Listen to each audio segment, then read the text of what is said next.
Bismillahirrahmanirrahim. Assalamualaikum warahmatullahi wabarakatuh. Waalaikumsalam warahmatullahi wabarakatuh. Alhamdulillahilladzi ja'ala al-laila wan-nahara khilfatan liman arada an yadhakkara aw arada syukura. Asyhadu an la ilaha illallah wahdahu la syarika lah wa asyhadu anna Muhammadan abduhu wa rasuluhu la nabiyya ba'dah. Allahumma salli wa sallim wa barik ala sayyidina Muhammadin wa ala alihi wa ashabihi ajma'in, amma ba'du. Faya ayyuhal hadirun, ittaqullah haqqa tuqatih. Alhamdulillah, para ibu sekalian, kita panjatkan puji serta syukur kepada Allah Subhanahu wa taala bahwa pada siang hari ini kita bisa berkumpul bersama, bermuwajahah, beriktikaf dalam rangka mencari ilmu Allah Subhanahu wa taala guna menjadikan kita pribadi-pribadi yang beriman dan bertakwa kepada Allah Subhanahu wa taala. Semoga langkah kaki kita, niat kita yang tulus dan ikhlas karena Allah dicatat oleh Allah Subhanahu wa taala sebagai cucuran pahala untuk kita semua yang merupakan bekal nanti kita menghadap Allah Subhanahu wa taala. Amin ya rabbal alamin. Shalawat seiring salam kita curah limpahkan kepada Nabi kita, Nabi besar Nabi Muhammad sallallahu alaihi wasallam, kepada keluarganya, sahabatnya, kepada tabi'in, tabi'ut tabi'in, hingga kepada kita semua sebagai umatnya yang senantiasa tetap istiqamah mengikuti jejak langkah beliau di dalam iman dan Islam. Semoga kita semua nanti bisa berkumpul bersama dengan baginda Rasulullah sallallahu alaihi wasallam di surganya Allah Subhanahu wa taala. Amin ya rabbal alamin. Ibu-ibu sekalian, di dalam kehidupan dunia ini ada 4 kelompok sebagaimana yang disabdakan oleh baginda Rasulullah sallallahu alaihi wasallam, innamad dunya li arba'ati nafarin. Sesungguhnya dunia untuk 4 golongan. Jadi dalam kehidupan dunia ini ada 4 golongan menghadapi hidup dan kehidupan. 4 golongan atau 4 kelompok, 4 orang boleh silakan. Yang pertama adalah abdun razaqahullahu malan wa ilman. Yang pertama adalah seorang hamba yang Allah berikan harta dan ilmu. Ya, yang pertama adalah seorang hamba yang Allah berikan harta dan ilmu. Wa huwa yattaqi fihi rabbahu wa yasilu rahimahu wa ya'lamu lillahi fihi haqqan. Dia bertakwa kepada Allah Subhanahu wa taala dengan ilmu dan hartanya yang pertama. Jadi orang diberikan harta, diberikan ilmu, dia bertakwa dengan harta dan ilmunya kepada Allah. Dia sambungkan silaturahim dan dia mengetahui hak-hak daripada harta tersebut di jalan Allah. Yang pertama, Bu. Jadi kelompok pertama, Allah berikan orang itu harta dan ilmu, dia bertakwa di dalamnya, dia menyambungkan silaturahim dan dia mengetahui hak-hak daripada harta yang dimilikinya di jalan Allah. Simpelnya begini, Bu. Allah berikan rezeki, Allah berikan ilmu. Dengan ilmunya dia manfaat dengan ilmunya. Bisa ngajarin orang ngaji. Dia bisa memberikan hidayah kepada orang sehingga memahami tentang arti daripada agama. Bagaimana menghadapi hidup dan kehidupan. Dan ketika dia diberi harta, dia paham hartanya ini harus diapakan. Maka harta yang dimilikinya menambah ketakwaan mendekatkan dia kepada Allah, bukan semakin jauh. Kalau kita kan banyak harta semakin jauh dari majelis taklim kebanyakan. Ya Bu, coba aja. Ya mudah-mudahan kita mah enggak, tapi kebanyakan mah begitu. Coba kalau duitnya banyak kan pengennya jalan-jalan ke Jepang, ke Korea, biar ketemu sama artis Korea. Ya paling kita ke niat ke umroh ke Masjidil Haram, Masjidil Aqsa. Itu kalau lurus niat. Tapi kalau duitnya banyak kan macam-macam di otak manusia itu. Malah kebanyakan apa? Ngumbar hawa nafsunya. Belanja ini, beli itu. Namanya manusia kan dengan harta itu bagaikan minum air laut. Semakin diminum semakin haus. Diberikan harta berlimpah masih kurang juga. Kalau perlu tuh gunung, dia yang punya pasti pengen beli gunung lagi.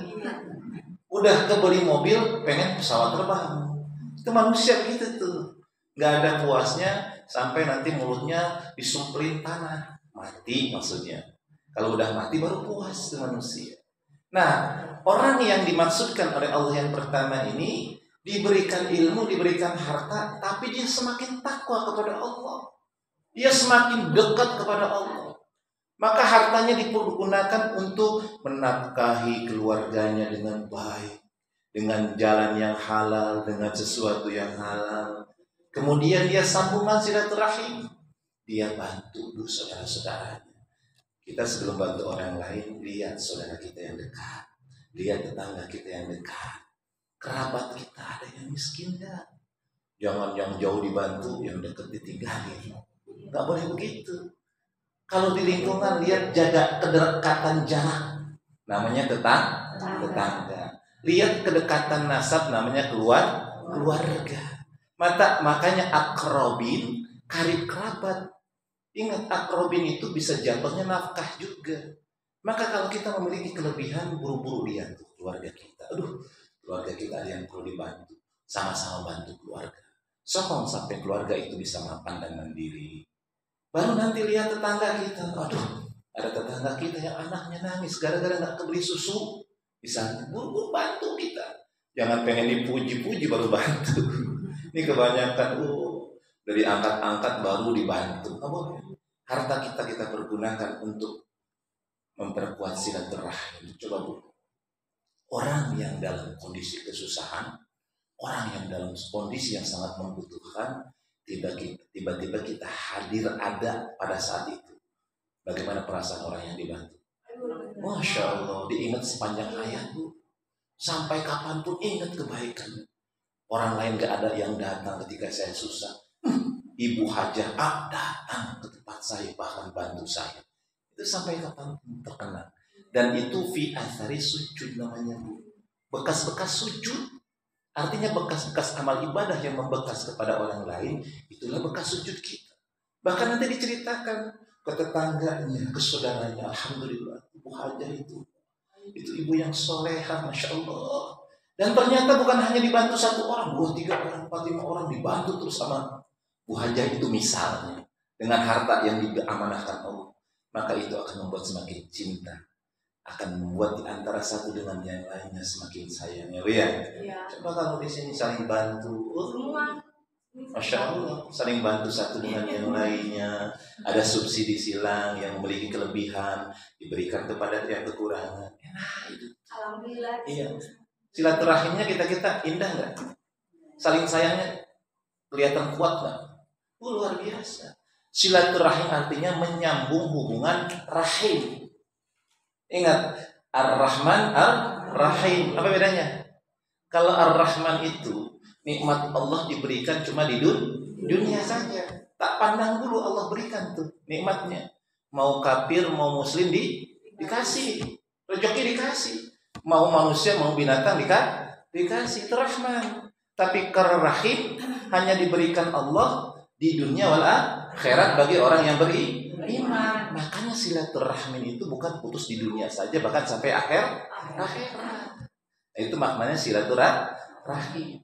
Jadi orang bersilaturahmi itu bukan cuma ngasih makan udah selesai di situ, tapi ikatan lahir batin itu akan dibawa sampai nanti di yaumil akhir. Bahkan di surga nanti akan ditanya-tanya, yang di dunia kemana yang bantu saya? Alhamdulillah udah di sini surga juga. Yo, kita tiba-tiba sekarang di dunia begini, di akhirat ketemu lagi di surga, seneng nggak? Waduh, dulu Pak Ustadz tuh, dulu Bu A, Bu C, B, C, kumpul kita di surga, indah. Nah itu makna silaturahim. Orang yang memiliki diberikan kelebihan harta, membantu kepada orang yang membutuhkan, maka akan mengikat silaturahim, lahir batin cinta, kasih sayang di antara satu dengan yang lainnya. Kemudian dia tahu hak-hak dari hartanya terhadap Allah Subhanahu wa Ta'ala. Zakat jangan lupa, sedekah. Bu, dalam surat Al-Baqarah kan, matsalul ladzina yunfiquna amwalahum bisabilillah kamatsali habbah. Perumpamaan orang yang menafkahkan di jalan Allah itu bagaikan dia menanam satu butir atau benih lah, yang kemudian dari satu butir itu tumbuh menjadi 7 tangkai, di mana setiap tangkai itu ada 100 butir, maka total jumlah berapa? 700. Jadi kita bernafkah satu dibalas 700. Kalau sekarang sih mungkin nggak terasa, Bu.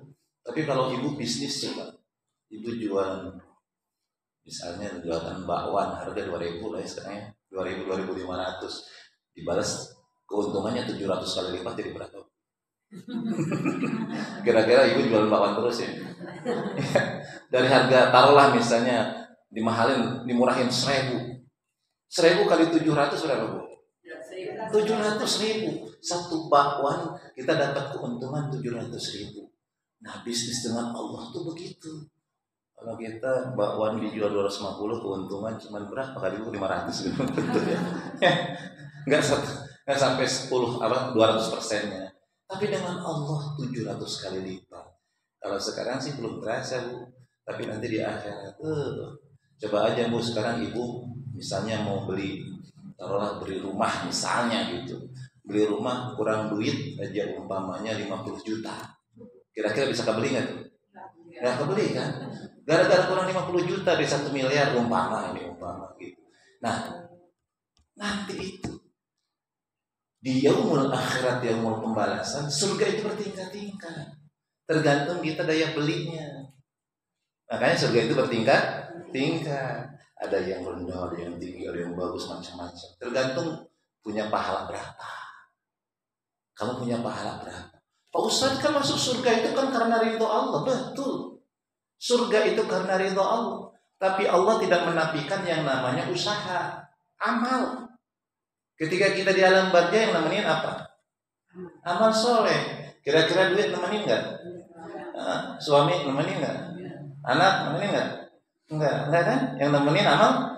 Dan itu yang disetorkan kepada Allah Subhanahu wa Ta'ala. Memang nikmat Allah itu enggak sebanding, lebih besar dibandingkan dengan amal kita. Tapi amal soleh itulah yang membuat Allah ridho.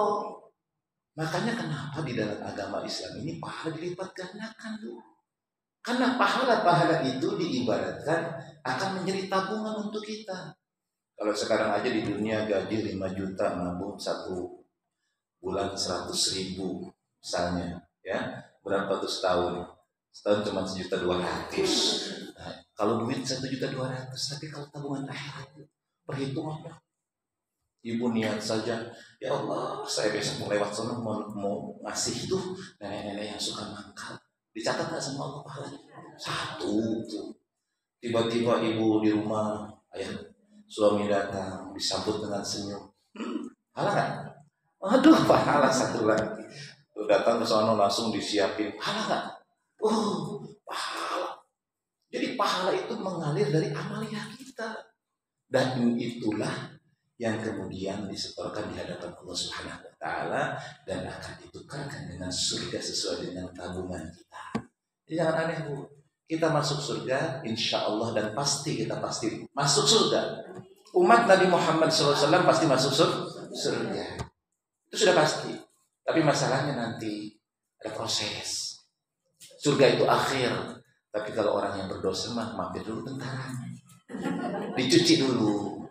Karena surga itu nggak boleh dimasukin kecuali oleh orang yang bersih. Orang yang suci. Kotor dikit aja nggak masuk. Sama. Ibu kalau misalnya coba logika sederhana, ibu mau kalau tahu komputer bu misalnya, ibu mau masukin atau enggak mau masukin token listrik? Tahu kan ibu token listrik? Selalu satu angka bisa nggak? Nggak bisa kan? Atau masukin pulsa, token pulsa, nggak bisa kan? Itu dia. Kita nggak bisa masuk surga gara-gara karena kotor itu. Yang buat akhirnya kita ditahan dulu mampir dulu ke neraka. Ya, kecuali yang diberikan rahmat oleh Allah Subhanahu wa taala. Tapi kalau kita ya Allah, kita doa makanya kan ya, Rabbana atina fid dunya hasanah wa fil akhirati hasanah wa qina adzabannar. Kita minta dipelihara dari siksa neraka. Yang mudah-mudahan dengan rahman, dengan ridhonya Allah kita nggak masuk neraka, dimaafkan. Nah itulah nanti fungsinya syafaat namanya. Syafaat itu bu, ibarat ibu punya kain bolong dikit, terus dijahit atau ditambal, itu namanya syafaat. Kalau orang nggak punya kain, kira-kira ada syafaat nggak? Nggak ada. Syafaat itu berlaku bagi orang yang punya bahannya dulu, punya bajunya dulu. Nah, Rasulullah itu memberikan syafaat kalau kita termasuk umat beliau. Kalau bukan umatnya, nggak bakal bisa syafaatnya. Ya bu, itu yang pertama ya. Kelompok yang pertama adalah orang yang diberikan harta dan ilmu Allah Subhanahu wa taala. Dengan harta dan ilmunya dia semakin bertakwa kepada Allah Subhanahu wa taala, dia menyambungkan silaturahmi di antara sesamanya dan dia mengetahui hak-hak Allah di dalam harta yang dia miliki. Lalu yang kedua adalah abdun razaqahullahu ilman walam yarzuqhu malan. Yang kedua adalah seorang hamba yang Allah berikan ilmu tapi tidak diberikan harta. Dia ilmu pintar, dia alim tapi nggak diberikan harta. Hanya biasa-biasa saja, nggak berlebihan. Kemudian dia berkata, "Lau annali malan." Seandainya saya mempunyai harta, la amiltu, aku akan berbuat bi amalin pulanin, sesuai dengan bagaimana orang yang diberi harta tadi berbuat. Aku akan menafkahkan hartaku, aku akan mempergunakannya di jalan Allah Subhanahu wa taala. Maka orang dengan niat yang seperti ini saja, fa ajruhuma sawaun, maka pahalanya sama dengan orang yang punya harta. Ini kita nih bu, kita harta pas-pasan ya bu ya. Gaji suami aja ada pensiunan, setengahnya ya kadang-kadang kurang ya bu. Ya kalau dibilang banyak harta, ya alhamdulillah cukup kalau kita. Kita juga pengen kayak orang lain bisa bantu, misalnya di Cianjur yang kena gempa, atau saudara-saudara kita yang kena musibah atau yang kekurangan. Tapi apa daya? Kita hanya pas-pasan saja. Maka caranya menggunakan cara ini. Lahirkan niat di hati kita. Ya Allah, seandainya saya punya harta ya Allah, saya akan bantu tuh yang di Cianjur. Akan saya bantu mereka. Atau tetangga kita yang lagi kekurangan. Kalau saya punya masih saya bantu. Hadirkan niat. Kuatkan niat. Maka dengan niat itu saja, fa'ajruhuma sawaun. Maka pahalanya sama, tapi jangan niat mulu. Niat giliran punya harta lupa. Ya, yang namanya rezeki kan kadang-kadang nggak terduga ya bu ya. Kadang-kadang sekarang nggak punya duit, tiba-tiba alhamdulillah bulan depan dagangan laku, rezeki ngalir. Kadang-kadang kalau udah rezeki lancar lupa tuh yang kemarin, yang niat mau A, mau B, mau bantu A, mau nyumbang B, wah kemana-mana. Giliran udah punya harta, sayang nih. Ya, ini dapat bonus 100 juta, kalau dikeluarin 10%, aduh, lumayan 10 juta nih. Sayangnya dikeluarnya berapa? 100.000. Dari 1 juta turun 100.000. Kalau kita kan begitu. Ya, kemarin-kemarin kan niat tuh sebelum dikasih duit. Saya kalau keluar bonus ini nih, udah sampai azam tuh, udah bahkan sebagai nazar sekarang. Saya kalau keluar nih bonus ini gol 100 juta, 10% saya keluarkan. Gitu kan udah keluar mikir-mikir nih. Waduh, 10 juta. Dari 100 juta kan 10 juta tuh, 10 juta dikeluarin, sayang banget. Akhirnya apa? 100.000 yang keluar. Itu juga sampai mereng nasi. Nauzubillah min dzalik. Jangan sampai begitu kita.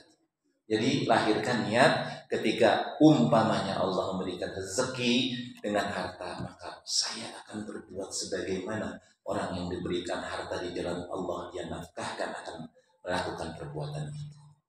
Itulah yang kedua. Ya Bu, yang pertama, orang yang Allah berikan harta dan ilmu, dia bertakwa kepada Allah, dia sambungkan silaturahim, dia mengetahui hak-hak Allah di dalam hartanya. Yang kedua, orang yang diberikan ilmu tapi tidak diberikan harta, dan dia berniat dalam hatinya, kalau seandainya diberikan harta sebagaimana orang tadi diberikan harta yang pertama, maka dia akan memperlakukan sebagaimana orang yang punya harta tadi berbuat, sama-sama berinfak dan bersedekah. Lalu yang ketiga, abdun razaqahullahu malam walam yarzuqhu ilman. Yang ketiga adalah seorang hamba yang Allah berikan harta tapi tidak diberi ilmu. Jadi Allah berikan harta, tidak diberikan ilmu. Maka dia kemudian apa yang dia lakukan? Dia hambur-hamburkan hartanya mengikuti syahwat dan hawa nafsunya. Ya, dia bahkan tidak bertakwa kepada Allah, bahkan kufur terhadap nikmat Allah. Bahkan yang dia lakukan lebih parah lagi, dia putuskan silaturahim dengan menyakiti orang-orang, baik saudaranya maupun tetangganya. Bahkan yang lebih parahnya, dia tidak mengeluarkan hak-hak yang harusnya diberikan untuk Allah dengan zakat, sedekah dan infaknya. Nah, yang ketiga ini, ada nggak yang gitu? Ada nggak dalam kehidupan ini? Ada. Orang yang punya harta tapi nggak punya ilmunya, maka dia ngikutin hawa nafsu, pokoknya bahkan yang parah-parahnya apa? Dia putuskan silaturahim, nggak kenal lagi saudara. Kan zaman sekarang kan duit ini nggak kenal saudara tuh. Coba aja, ibu punya saudara, ketika berebut warisan nggak kenal saudara lagi. Banyak yang terjadi tuh, gara-gara warisan adik kakak pada berantem. Ya bahkan jadi yang harusnya saling sayang, saling peduli, saling musuh-musuhan. Jadi duit itu memisahkan antara seorang saudara dengan saudara yang lainnya. Hati-hati makanya kalau saya, kan kebanyakan kita ini kalau orang tua meninggal atau orang meninggal gitu, kadang-kadang ada rasa ketidakenakan untuk segera membagi waris, ya kan? Misalnya umpama kita punya orang tua, ibu kita meninggal atau bapak kita meninggal umpamanya. Kadang-kadang kalau kita ngomong-ngomong waris itu takut ya. Orang ibu masih ada udah ngomong-ngomong waris. Tapi masalahnya yang sering terjadi sekarang ini, bahkan sudah dari lama di negara kita khususnya, kalau di Arab mah nggak begitu. Kalau di Arab itu setelah masa takziah lewat, pengurusan terhadap jenazah selesai, ada masa takziah 3 hari yang masyhur lah, kalau di kita kan 40 hari ya. Itu segera dibagi warisnya, segera dikumpulkan para ahli waris, baik itu zabil furud maupun as-soba, karib kerabat dikumpulkan, terus dibagikan, sehingga tidak ada fitnah di kemudian hari. Beda dengan kita, kalau kita mah kadang-kadang nanti setahun, 2 tahun, 30 tahun, bahkan sampai pada meninggal, nanti baru ada yang ribut, 1 orang baru ribut. Akhirnya apa yang terjadi? Tanahnya udah pada dijualin. Ya pada ribut kalau kita. Akhirnya apa? Saudara dengan saudara jadi bermusuhan. Makanya seharusnya di dalam Islam itu, kalau ada orang meninggal itu, setelah selesai pengurusan terhadap jenazahnya, kemudian masak sedikit tenang, 40 hari, kumpulkan karib kerabat seluruhnya, keluarga kumpulkan, kemudian ditanya, ada nggak hutang yang belum dibayar? Kemudian apa saja peninggalan warisnya? Nah, ini bukan hal yang tabu, memang harus begitu. Maka kemudian dibagikan warisnya. Masalah nanti umpamanya yang laki-laki udahlah untuk adik-adiknya itu urusan lain. Tapi bagi dulu warisnya secara Islami. Maka setelah itu tidak akan ada masalah di kemudian hari. Saya beberapa kali ngurusin masalah itu. Jadi datang ke saya, Pak Ustaz, tolong ini ribut masalah warisan. Mending warisannya banyak tuh, warisan cuma rumah 4 kali 6 2 lantai. Ya Allah, sampai golok-golokan, usia tenteng golok. Adik kakak sampai begitu. Akhirnya kita datangin duduk bersama, udah apa sih masalahnya ini? Ya udah nih, posisi apa, A, B, C sebagai apa sebagai. Dah hasilnya segini nih. Bagaimana caranya? Ya udah, adiknya ini yang nempatin rumah, kasih uang ke kakaknya sebagai ahli warisnya. Selesai urusannya. Hanya damai lagi, udah dikasih duit mah. Udah dikasih duit yang golok-golokannya aja jadi saling sayang lagi gara-gara uang tuh. Gara-gara uang atau gara-gara waris. Makanya di kita ini jangan tabu dengan hukum Islam. Kadang-kadang kita dibodohi dengan itu. Ngomongin masalah warisan orang bapak aja masih ada. Nggak boleh begitu. Bahkan bapak itu umpamanya seandainya ibu yang meninggal, bapak itu ahli waris juga toh, ya kan? Kadang-kadang kita ibu meninggal, entar nunggu bapak dulu meninggal. Kalau bapaknya meninggal, kalau kita dulu meninggal gimana? Kan nggak tahu kan urusan. Yang ada waris mewaris itu antara orang yang meninggal dengan orang yang hidup. Nggak ada waris orang mati dengan orang mati. Ada nggak warisan orang mati dengan orang mati? Nggak ada. Orang namanya waris itu orang mati terhadap orang yang hidup, baik hutang maupun harta. Tapi kalau sekarang perbankan kan kalau hutang kan dibersihkan ya. Kalau ibu ngutang kredit ke bank misalnya, kemudian meninggal, maka kemudian bisa dianggap lunas. Kalau perbankan sekarang itu kebijakan. Baik, kita kembali. Itu yang ketiga adalah orang yang diberikan harta, tidak diberikan ilmu, dan dia hambur-hamburkan hartanya, memuaskan syahwat dan hawa nafsunya. Dia putuskan silaturahminya, tidak peduli lagi saudara, tetangga, apalagi siapa lu. Sombong dia, sama tetangga gak kenal. Giliran keluar, pinggangnya bukan di pinggang lagi, di sini. Kalau ngeluarin mobil, gerbangnya, wah, siapa? Gua orang kaya. Begitu tuh, sombong dia. Diputuskan silaturahmi. Kita tetangga cuma begini aja, masya Allah, astagfirullah, innalillah. Mudah-mudahan cepat tobat maksudnya. Bukan cepat mati, tapi innalillah. Mudah-mudahan segera kembali kepada Allah. Ada yang begitu? Adalah di sini insya Allah ya. Di harapan baru mah aman gitu. Adanya di sono no. Tahu gimana? Nah itu. Lalu yang keempat. Yang keempat, seorang hamba abdun lam yarzuqhu malan wala ilman. Seorang hamba yang gak diberikan harta, gak diberi ilmu. Kasian banget nih yang keempat ini. Dia gak diberikan harta dan gak diberi ilmu. Kemudian dia berkata, "Lau annali malan la amiltu bi amali fulani." Kalau seandainya saya diberikan harta nih, saya akan berperilaku seperti orang yang ketiga tadi. Saya akan hamburkan hartanya. Beli apa. Kalau perlu negara borong. Ya, kalau perlu mal-mal saya borong semua. Wah, pokoknya ikutan hawa nafsu. Saya nggak peduli lagi dengan orang lain. Saya puaskan diri saya sendiri. Apalagi dengan Allah. Ke masjid. Ngapain ke majelis taklim? Ngapain belajar tentang agama? Maka orang yang seperti ini adalah fawijruhu ma sawaun. Maka keburukannya sama dengan orang yang ketiga tadi. Ya Bu, nih diringkas. Yang pertama, orang diberikan harta, diberikan ilmu. Dia dengan harta dan ilmunya bisa menafkahi di jalan Allah Subhanahu wa ta'ala, simpelnya. Yang kedua, orang diberikan ilmu, tidak diberikan harta, tapi dia kemudian punya cita-cita di dalam hatinya. Kalau seandainya diberikan oleh Allah harta, dia akan berbuat sebagaimana orang yang tadi pertama akan menafkahi di jalan Allah Subhanahu wa ta'ala.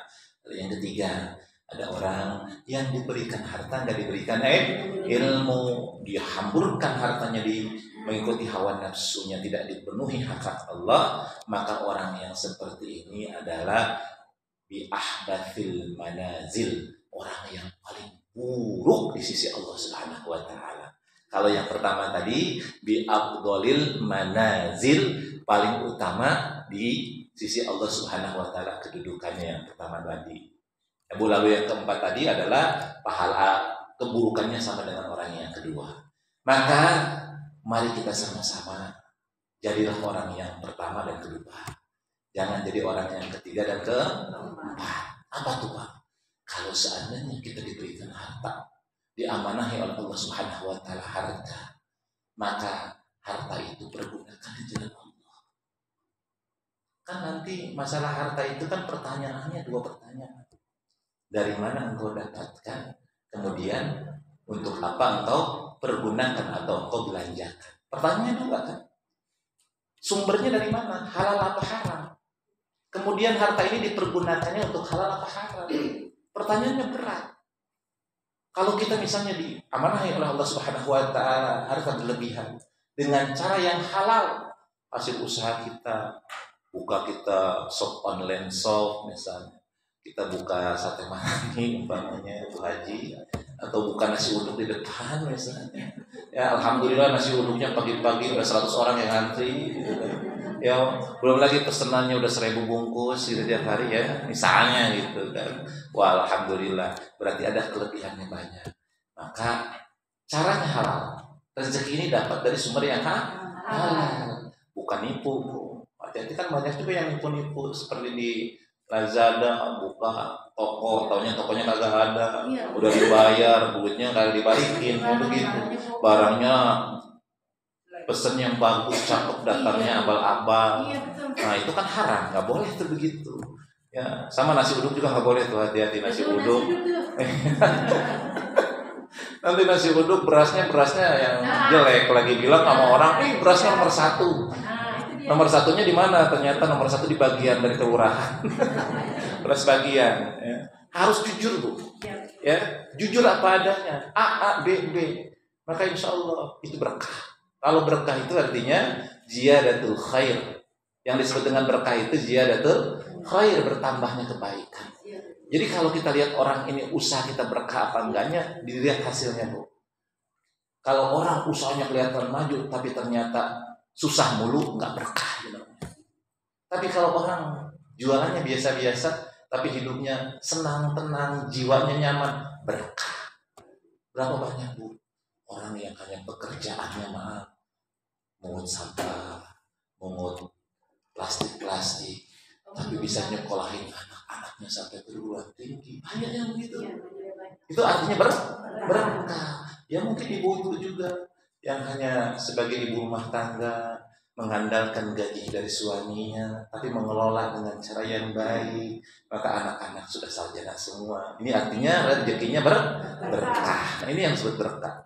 Tapi orang punya duit, hidupnya susah, rumah tangganya cekcok mulu, berantem mulu, anak-anaknya narkoba, anak-anaknya jadi nggak benar semua. Ini nggak berkah dari rezekinya salah satunya. Makanya nanti Bu, kalau di rumah, ini kenapa suasana rumah tuh begini banget sih? Kayaknya panas banget dengan suami bawaannya pengennya bawa golok mulu, dengan anak-anak kebangkang mulu nih, nggak bisa diomongin. Cek rezeki kita Bu.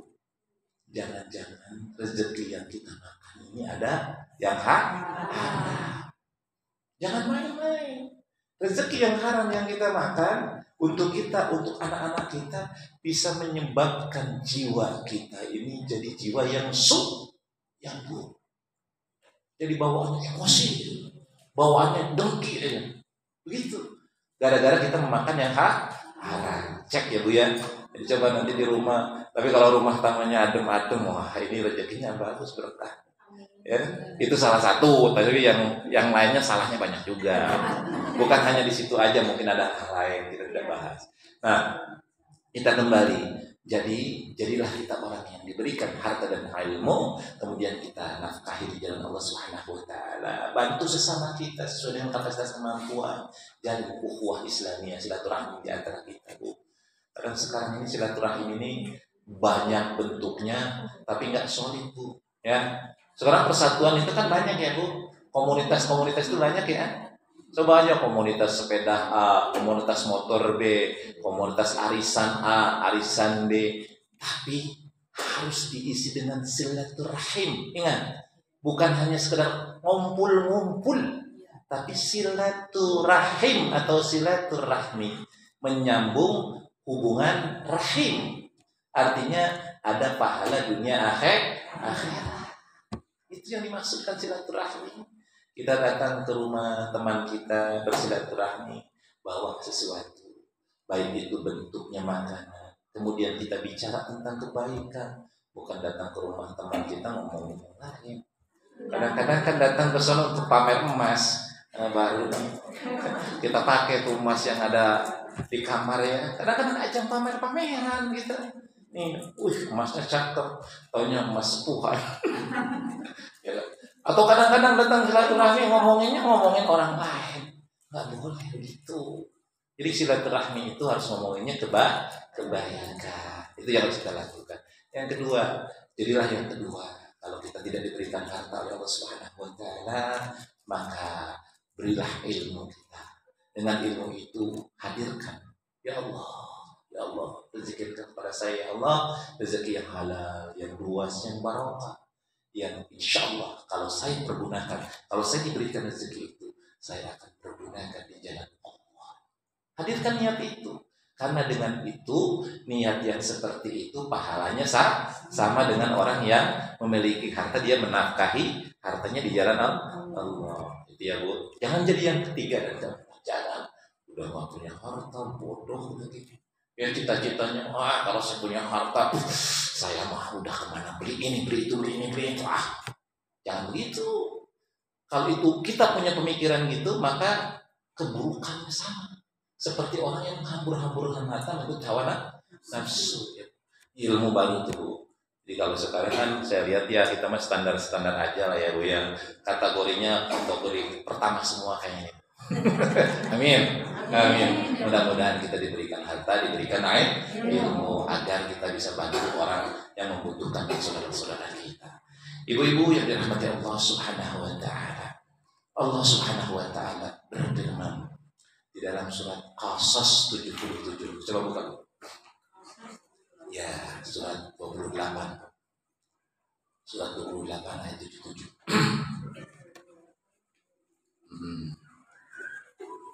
So, dibacakan. Bu Haji, ketemu belum Haji? Ya. Surat 28 ayat 77. Wa bitaghi fima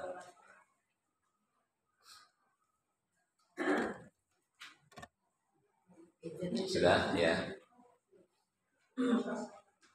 Surat Al-Qasas 77. Ya bacakan.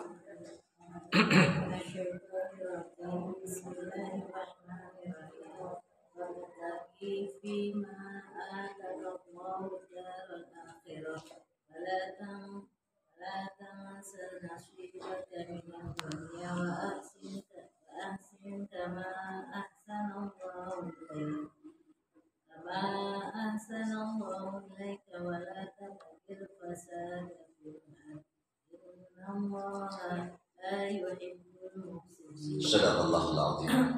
Allah Subhanahu wa taala berfirman, "Wabtaghi fima ataqallahu ad-darul akhirah wa la tansa nasibaka minad dunya." Dan carilah dari apa-apa yang dianugerahkan oleh Allah Subhanahu wa taala kepadamu kebahagiaan negeri akhirat. Jadi Allah merintahkan kepada kita ini untuk mengutamakan kebahagiaan akhirat. Ingat betul.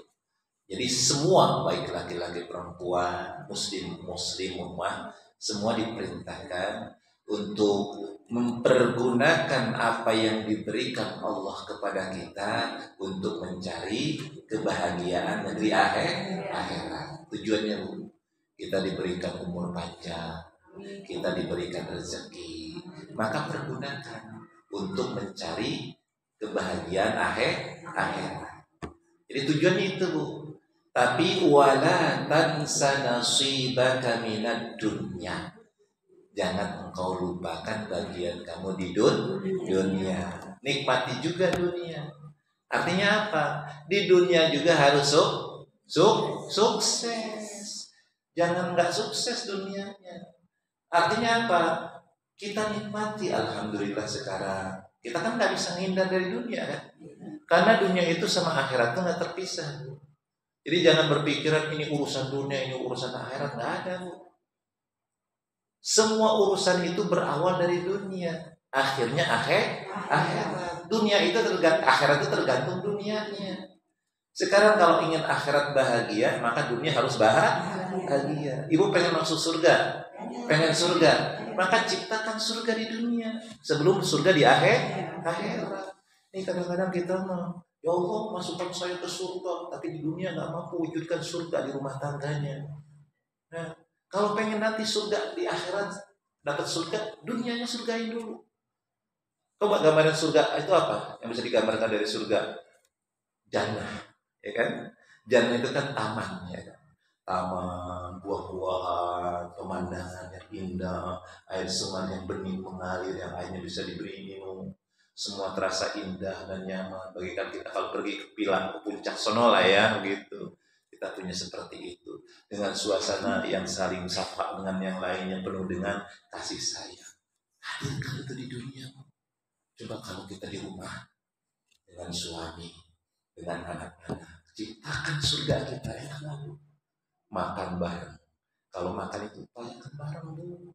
Antara suami, anak-anak, kumpul.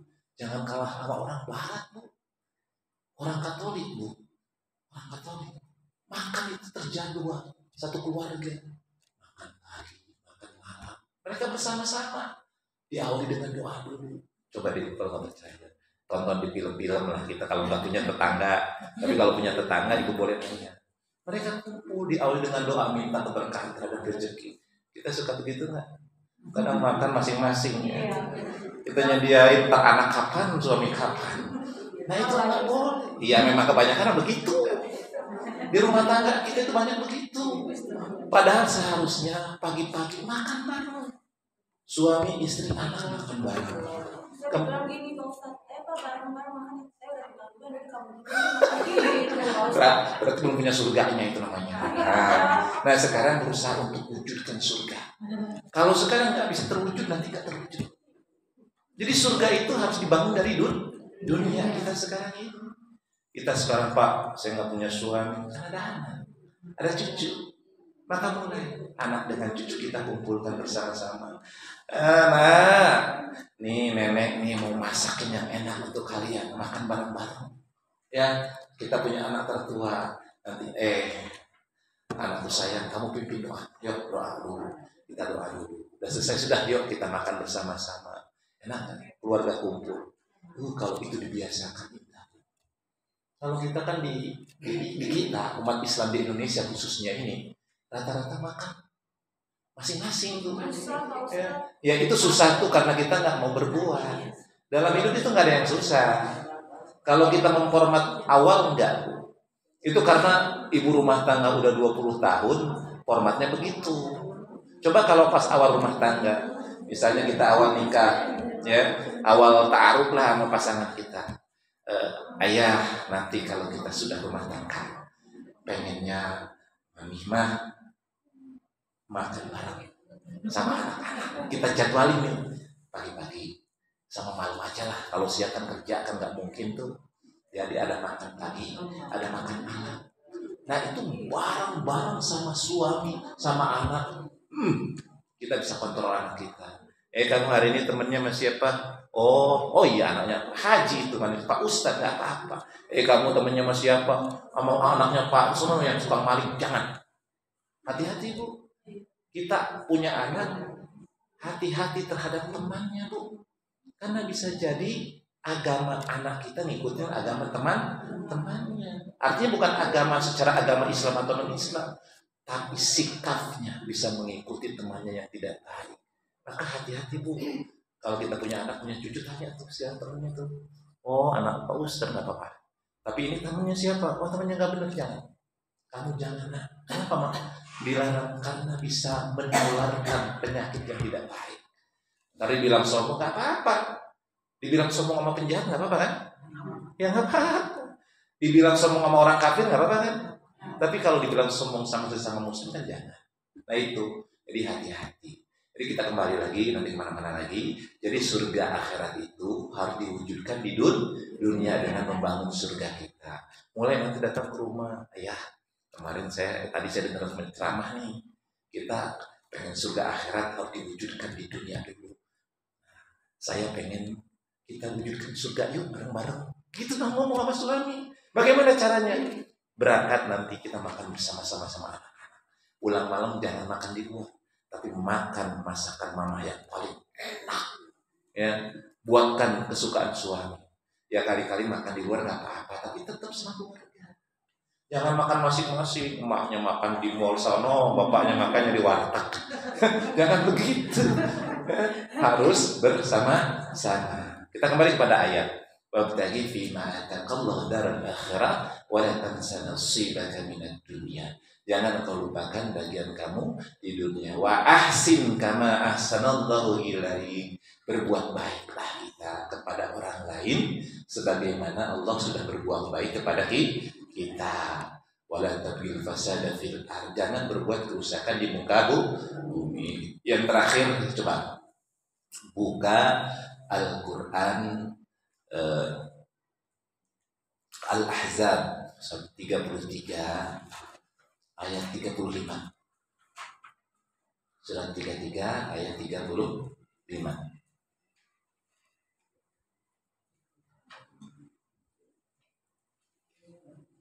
Innal muslimina wal muslimat ya wal mu'minina wal mu'minat. Jangan Bu. Sudah sering kan itu ayat. Yuk sok bacakan. Enggak apa-apa, enggak apa-apa. Innal muslimina wal muslimat wal mu'minina wal mu'minat wal qanitina wal qanitat was-shadiqina was-shadiqat was-sabirina was-sabirat wal khashi'ina wal khashi'at wal mutasaddiqina wal mutasaddiqat was-sha'imina wal-sha'imat wal hafidina furujahum wal hafidati wal hafidina Allaha katsiran wad-dhakirat A'adallahu lahum maghfiratan wa ajran 'azima. Subhanallahul azim. Innal muslimina wal muslimat. Sesungguhnya laki-laki muslim dan perempuan muslim. Wal mu'minina wal mu'minat. Perempuan yang mukmin dan laki-laki yang mukmin. Kemudian setelah itu wal qanitina wal qanitat. Perempuan dan laki-laki yang taat kepada Allah Subhanahu wa taala. Was-sadiqina was-sadiqat. Jadi laki-laki dan perempuan yang siddiq, ya, yang benar, yang jujur. Kemudian wal khashi'ina wal khashi'at, yang khusyuk laki-laki dan perempuan dari kita. Kemudian wal mutasaddiqina wal mutasaddiqat, laki-laki dan perempuan yang bersedekah. Kemudian yang berikutnya was-sha'imina was-sha'imat, perempuan dan laki-laki yang berpuasa baik yang wajib dan yang sunnah. Kemudian wal hafizina furujahum wal hafizat, yang menjaga kemaluannya baik laki-laki dan perempuan. A'adallah wadzakirina wadzakirat wadzakirat, orang yang selalu berzikir kepada Allah Subhanahu wa taala baik laki-laki dan perempuan. Berikutnya a'adallahu lahum maghfiratan wa ajran 'azima, maka Allah siapkan bagi mereka ampunan dan juga pahala yang besar. Nah Bu, berdasarkan ayat ini laki-laki dan perempuan sama di mata Allah Subhanahu wa taala. Tidak ada perbedaan. Yang membedakannya apa? Yang membedakan adalah berdasarkan dari biologis, berdasarkan kedudukannya. Laki-laki sebagai kepala rumah tangga, laki-laki sebagai pemberi nafkah, istri adalah ibu rumah tangga, istri adalah pengabdi kepada suaminya. Dua-duanya pahalanya sama, tapi dengan pekerjaan dan lingkup pekerja yang beda. Contoh begini, suami dia bekerja dengan dasar Islam wal iman. Dia bekerja dengan niat di jalan Allah untuk menafkahi istri dan anak-anak serta keluarga. Maka ini pahala surga bagi suami kita. Kita di rumah, kita nggak bekerja nyari duit, tapi kita terima uang dari suami kita. Kemudian kita belanjakan untuk keperluan keluarga kita. Kita amanah dengan yang diberikan oleh suami kita. Kita pergunakan untuk mencukupi berbagai macam kebutuhan di keluarga kita. kemudian kita abdikan pelayanan diri kita kepada suami kita karena Allah, maka ini pahala. Saya di tiap pertemuan kemarin menyebutkan bahwa pahala seorang istri lebih banyak daripada suami. Kalau suami batasannya sedikit Bu, bisa dihitung. Tapi kalau seorang istri banyak banget. Kenapa? Karena dia melayani. Melayani dengan ikhlas dan tulus terhadap suami. Kalau suami kan dilayani, ya kan? Dilayani kan tak dapat pahala. Yang dapat pahala yang melayani. Makanya ibu beruntunglah jadi perempuan. Karena itu ladang pahalanya begitu banyak. Tapi banyak yang celaka istri-istri dalam kehidupan sekarang. Apa yang membuat celaka seorang istri? Nusuz. Apa nusuz? Kedurhakaan terhadap suami. Apa dengan apa? Dengan ucapan dan perbuatan. Ya Bu, hati-hati dengan suami. Maaf yang belum udah nggak punya suami. Sekarang ibu lebih berpengalaman. Tadi kita kasih pembelajaran untuk orang-orang yang masih punya suami. Kalau udah nggak punya suami enak. Sekarang tinggal kepada Allah. Cinta kita langsung kepada Allah Subhanahu Wa Taala. Enak sekarang yang udah nggak punya suami. Udah tinggal kita fokus ibadah kepada Allah, nasihati anak dan cucu kita. Bagi ibu-ibu yang masih memiliki suami, hati-hati. Banyak penghuni neraka, kata baginda Rasulullah, adalah perempuan. Kenapa? Karena dia durhaka kepada suami. Oleh karenanya hati-hati, ladang pahala begitu terbuka bagi seorang istri, sama kedudukannya di mata Allah Subhanahu Wa Taala. Tapi jebakan-jebakan syaitan begitu banyak. Keluh kesah kita dengan suami kita, keluh kesah di rumah tangga kita. Hati-hati, jangan-jangan marah sama suami, anaknya jadi korban. Banyak yang begitu tuh, gara-gara kesel sama suami, anak langsung menjadi korban. Jangan sampai seperti itu. Mudah-mudahan rumah tangga kita, keluarga kita tetap dilindungi Allah Subhanahu Wa Taala, menjadi keluarga yang sakinah, mawaddah warahmah. Anak-anak kita, anak-anak cucu kita menjadi anak-anak yang soleh dan saleh. Amin ya Allah ya Rabbal Alamin. Baik, di akhir ini saya berikan kesempatan untuk bertanya. Silakan. Ada yang bertanya? Silakan. Gak usah malu-malu Bu, mengeluh boleh lah. Ya, mau curhat boleh. Ayo. Ada yang bertanya? Kayaknya udah pada paham lah ya. Oh, ada di belakang, ada 2 orang ya. Yang belakang dulu ya. Sebutkan namanya siapa? Ibu Lita, silakan. Ini Pak dari jumpai itu orang yang banyak harta itu tak pernah ada ujian anaknya sakit, kekurangan harta. Tapi sedangkan yang orang itu hartanya pas-pasan malah terpa musibah, penyakit, kekurangan harta itu gimana sih Pak? Ya. Bagaimana kita mencintai itu? Baik. Terima kasih. Wah ini apa pengalaman? Pengalaman orang lain maksudnya. Pengalaman yang sering kita temui dalam kehidupan kita. Banyak orang yang hidupnya pas-pasan, orang musibah, mulu kayak hujan nggak berhenti itu. Nih kayaknya Allah nggak adil. Ada yang orang punya harta kayaknya malah bahagia terus ya. Itu kan pikiran kita. Ingat, Allah Subhanahu Wa Taala itu la yukallifullahu nafsan illa wus'aha. Allah tidak akan membebani sebuah perkara atau sebuah masalah kecuali orang itu mampu menanggung masalah itu. Tidak mungkin melebihi kapasitas kemampuan. Dan ingat, ujian itu beda dengan istidraj. Tahu nggak istidraj? Istidraj itu Allah biarkan orang berbuat dosa dengan harta diberikan, maka dia biarkan orang itu senang-senang di dunia, nikmati kehidupan dunia, tapi fil akhirati la jaza.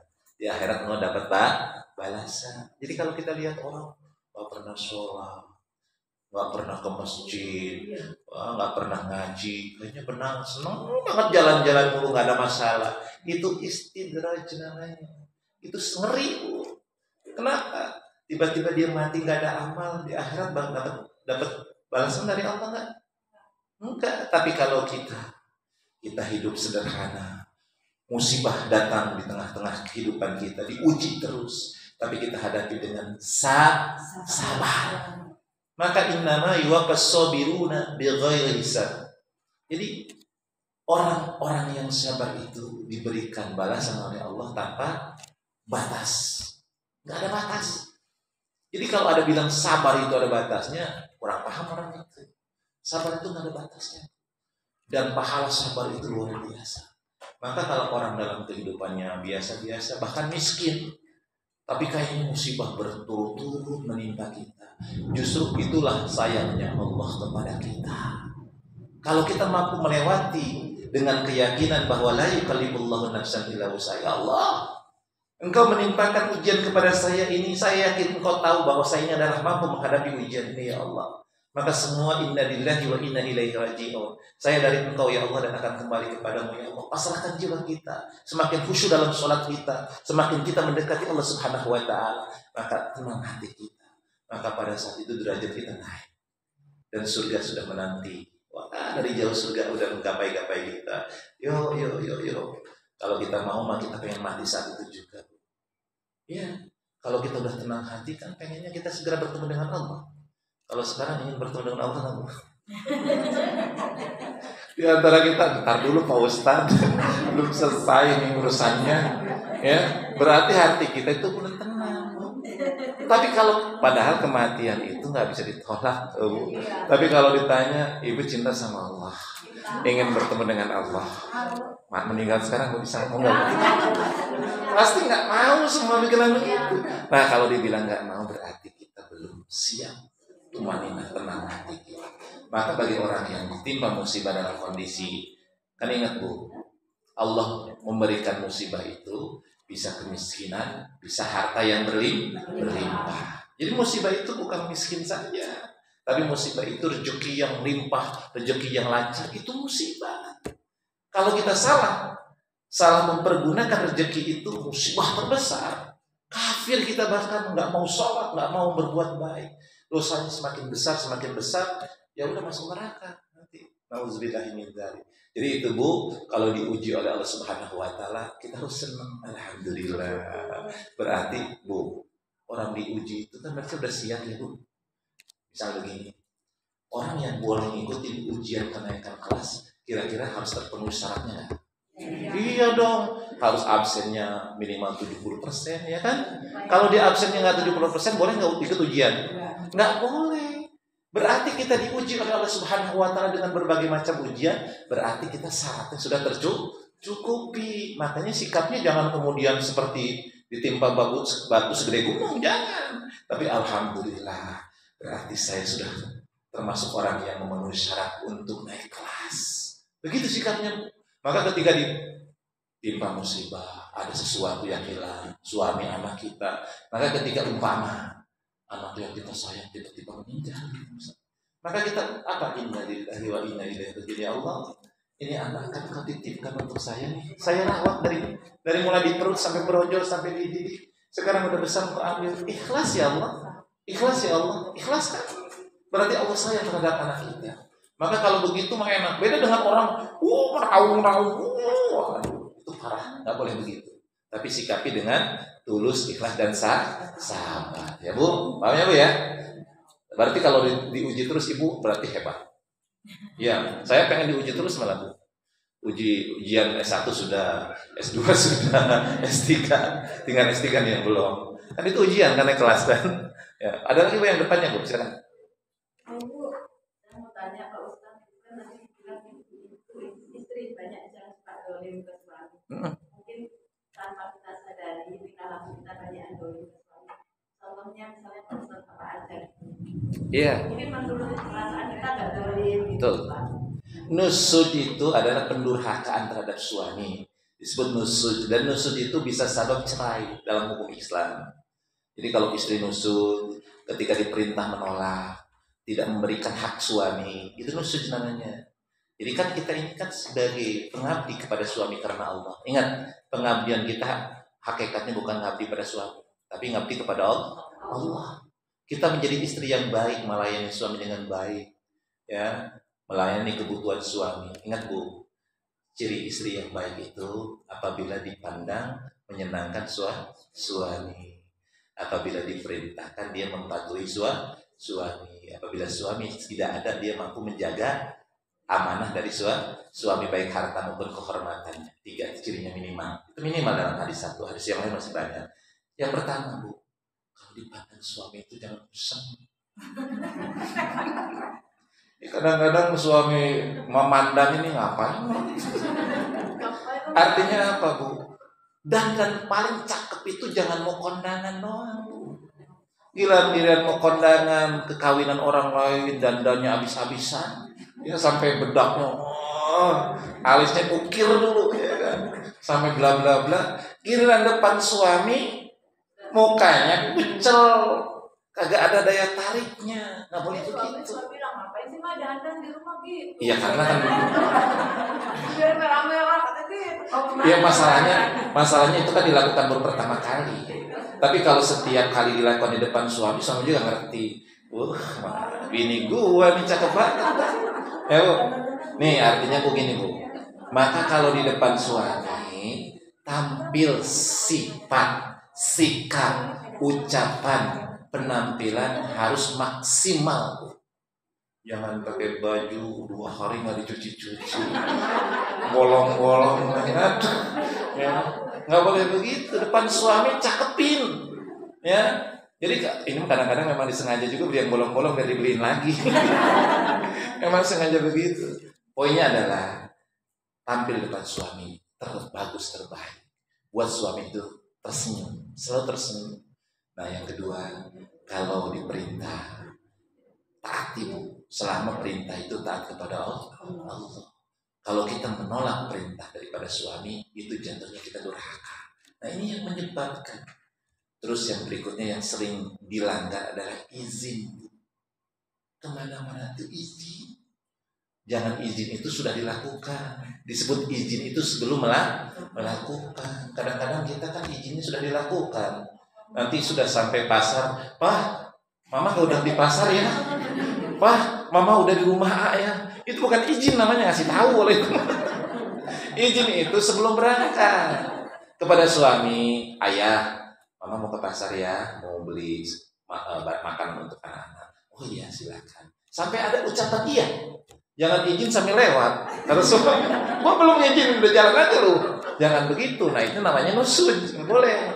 Jadi kita lakukan itu atas izin suami. Maka kalau ini dilakukan, artinya kita mengabdi kepada suami.